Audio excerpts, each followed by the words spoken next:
성도 여러분, 2026년 사순절을 맞아서 하나님의 말씀을 묵상하고 나눌 수 있는 은혜를 가지게 됨에 감사를 드립니다. 40일이라고 하는 이 여정 속에서 매일매일 하나님의 말씀을 함께 읽고 나누며 또 주의 말씀을 우리의 삶 가운데 적용하고 실천하는 일을 통하여서 하나님의 말씀 앞에 세워지는 귀한 사순절 기간이 되어지기를 소망합니다. 오늘로부터 시작하여서 매일매일 하나님의 말씀을 통하여서 하나님의 음성을 듣고 그리고 그 말씀 안에서 우리가 날마다 새롭게 되어지는 크신 은혜를 경험할 수 있기를 다시 한번 간절히 소망합니다. 이제 하나님의 말씀을 함께 읽고 또 함께 나누도록 하겠습니다. 오늘 하나님께서 주시는 말씀은 창세기 1장 1절에서 5절까지의 말씀입니다.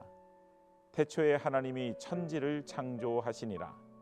땅이 혼돈하고 공허하며 흑암이 깊음 위에 있고 하나님의 영은 수면 위에 운행하시니라. 하나님이 이르시되 빛이 있으라 하시니 빛이 있었고 빛이 하나님이 보시기에 좋았더라. 하나님이 빛과 어둠을 나누사 하나님이 빛을 낮이라 부르시고 어두움을 밤이라 부르시니라. 저녁이 되고 아침이 되니 이는 첫째 날이니라. 하나님께서는 말씀으로 온 세상을 창조하셨습니다. 그리고 하나님께서 어둠 가운데 있던 이 세상을 참 아름다운 것으로 창조하시며 그 창조의 끝에는 항상 하나님 보시기에 좋았더라라고 하는 말씀이 있습니다. 세상은 그렇게 하나님 보시기에 좋았더라, 아름답고 좋은 모습으로 창조가 된 것입니다. 보통 하나님께서 온 세상을 만드실 때에 자연 환경을 만드시고 또 이 자연 환경과 더불어서 그곳에 살 수 있는 동물과 식물들을 만드셨음을 봅니다. 물론 거기에는 우리 인간이 마지막으로 하나님의 형상을 따라 지음을 받게 되었죠. 그래서 지금 이 세상은 그런 환경 속에서 동물과 식물들이 조화롭게 이루어지면서 모든 세상이 움직여지고 있습니다. 이것은 하나님의 섭리요, 또한 이것을 보통은 생태계라고 하는 말을 쓰게 되어집니다. 여러분 묵상집에도 나와 있지만 생태계라고 하는 말, 이것은 바로 오이코스라고 하는 말, 집이라고 하는 말과 연관이 되어져 있습니다. 우리가 한 집에서 식구들이 있습니다. 할아버지 할머니가 있고 아버지 어머니가 있고 또 자녀들이 있습니다.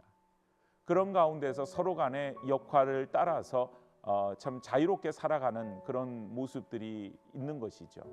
각자의 역할은 다르지만 서로가 해야 될 일들을 감당하게 되어지고 그래서 그 한 집에서 먹고 마시며 아름다운 삶을 살아가게 되어지는 것이죠. 오늘 이 세상을 생태계라는 말로 설명을 하게 될 때 그런 모습과 동일하다고 하는 것입니다. 바로 오이코스, 집이라고 하는 것이죠. 생태계는 집과 같이 조화로운 곳이 되어져야 되고 아름다운 곳이 되어져야만 합니다. 인간은 인간으로서의 그 역할을 감당해야만 하고 또 자연 만물들은 그 만물 지은 대로 그 역할들을 충실하게 감당할 때 이 생태계는 온전히 보존이 된다고 합니다. 그런데 어떻습니까? 인간의 욕심으로 말미암아 이기심으로 말미암아 자연 생태계가 많이 파괴가 되었습니다. 인간의 욕심대로 그 모든 자원들은 고갈되어져 가고 있고 또 인간이 자연을 파괴함으로 인하여서 생기는 수많은 자연 재앙들, 이전에 볼 수 없었던 재앙들이 오늘날 이 시대에 우리는 이미 겪고 있는 것이죠.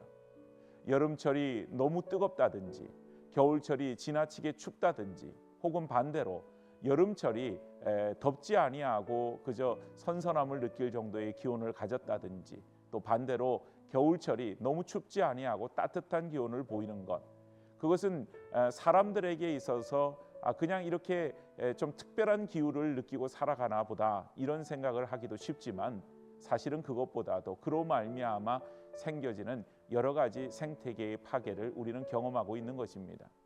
아주 여름에는 심각한 태풍과 또 집중호우로 인한 피해들을 오늘 이 시대는 경험하고 있습니다. 겨울철에는 말할 수 없는 한파로 인하여서 심지어는 외국에서는 그 한파 때문에 사람들의 목숨을 잃는 그런 일들도 뉴스를 통해서 보도되고 있습니다. 이 모든 일들이 생태계의 파괴, 그 주범이 바로 인간의 욕심과 이기심으로 말미암아 발생을 하고 있다고 하는 것이죠. 오늘 우리에게는 그 생태계를 지켜야 될 책임이 있습니다. 하나님께서 보시기에 아름답게 지으신 이 모든 세상 만물들을 우리는 잘 관리하고 잘 지켜내야 될 책임들이 우리 모든, 특별히 그리스도인들에게는 분명히 있는 것입니다. 왜냐하면 세속적인 사람들에게 있어서는 이 세상을 누가 지었는지에 대한 그런 인식도 없고 고백도 없습니다. 그렇기 때문에 그저 지금 현재 내가 살아가기에 편하고 안락하면 그뿐인 것입니다.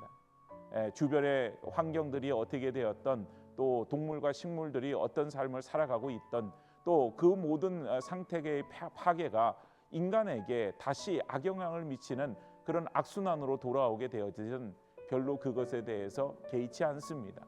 그러나 그리스도인들에게는 분명한 믿음의 고백이 있습니다. 온 우주 만물은 하나님께서 지으신 것입니다. 이 고백 아래에서 우리가 있기 때문에 우리가 그 책임져야 될 모든 자연 생태계의 보존과 우리가 지켜나가는 일은 모든 그리스도인들에게는 마땅한 책무라고 우리가 볼 수가 있는 것이죠. 말할 수 없이 파괴되어져 가는 이 세상 속에서 우리는 그리스도인으로서 어떤 책무와 어떤 의식을 가지고 살아가야 되겠는지요. 오늘 하나님께서 보시기에 좋았더라 하던 이 세상이 우리에게 있어서 참 정말 보시기에 좋았더라라고 하는 이 말씀이 지켜지도록 하는데 우리는 어떤 역할들을 하고 있는지요. 오늘을 살아가는, 또 말할 수 없는 인간의 이기심과 욕심으로 인해서 파괴되어져 가는 이 생태계를 바라보면서 눈물을 흘리고 계시는 하나님의 안타까운 심정을 우리가 이해하며 오늘 우리에게 그리스도인으로서 주어진 책무, 이 모든 자연 환경을 보존하고 지켜나가는 일에 우리 모든 성도들이 마음을 두는 것, 이것은 그저 어렸을 때부터 들어왔던 자연보호 그런 측면에서의 역할로 끝나는 것이 아닌 하나님 만드신 온 우주 만물 이 세계를 우리가 그리스도인으로서 하나님의 말씀을 따라 지켜나가는 것, 그것이 바로 오늘 그리스도인들이 살아가면서 지켜야 될 책무가 되어질 것입니다. 오늘 하루 살아가는 가운데 우리가 좀 더 쓰레기도 덜 발생을 시키고 또 자연을 아끼는 마음으로, 생태계를 보존시키는 마음으로 그 모든 일들을 잘 감당할 때 하나님께서 보시기에 좋았더라라고 하는 이 아름다운 세상이 우리 가운데 다시금 만들어지고 또 그 일들을 통하여서 하나님께서 보시기에 좋았더라라고 말씀하시는 것이 우리를 통하여서 말씀하시는 귀한 말씀으로 이루어지게 되어질 줄로 믿습니다. 우리 한번 같이 기도하도록 하겠습니다. 사랑의 하나님 아버지, 은혜와 사랑을 감사드립니다. 하나님께서 온 우주 만물을 창조하시고 보시기에 좋았더라 말씀하셨는데 오늘 이 세상을 바라볼 때 생태계의 파괴로 인하여서 많은 자연 만물들이 파괴가 되어지고 또 신음하며 그 모든 파괴되어진 그 영향들이 또한 우리에게조차도 다시 악순환이 되어서 돌아오는 안타까운 현실을 봅니다. 하나님, 사순절을 맞이하며 이 첫날에 하나님이 지으신 온 우주 만물 이 세계를 바라보기를 원합니다. 무엇보다 하나님의 눈으로 바라보기를 원하고 하나님 보시기에 좋았더라라고 하신 그 말씀대로 이 세상을 지키고 보존하는 일에 우리가 그리스도인으로서의 책무를 가지기를 소망합니다. 오늘 하루를 살아가는 이 하루가 정말 그리스도인으로서 보시기에 좋았더라라고 하는 것을 지켜나가는 그런 그리스도인의 책무를 감당하는 복된 날이 되게 하여 주시옵소서. 선하신 주님께 모든 것을 맡겨드리며 예수님 거룩하신 이름 받들어 기도드리옵나이다. 아멘.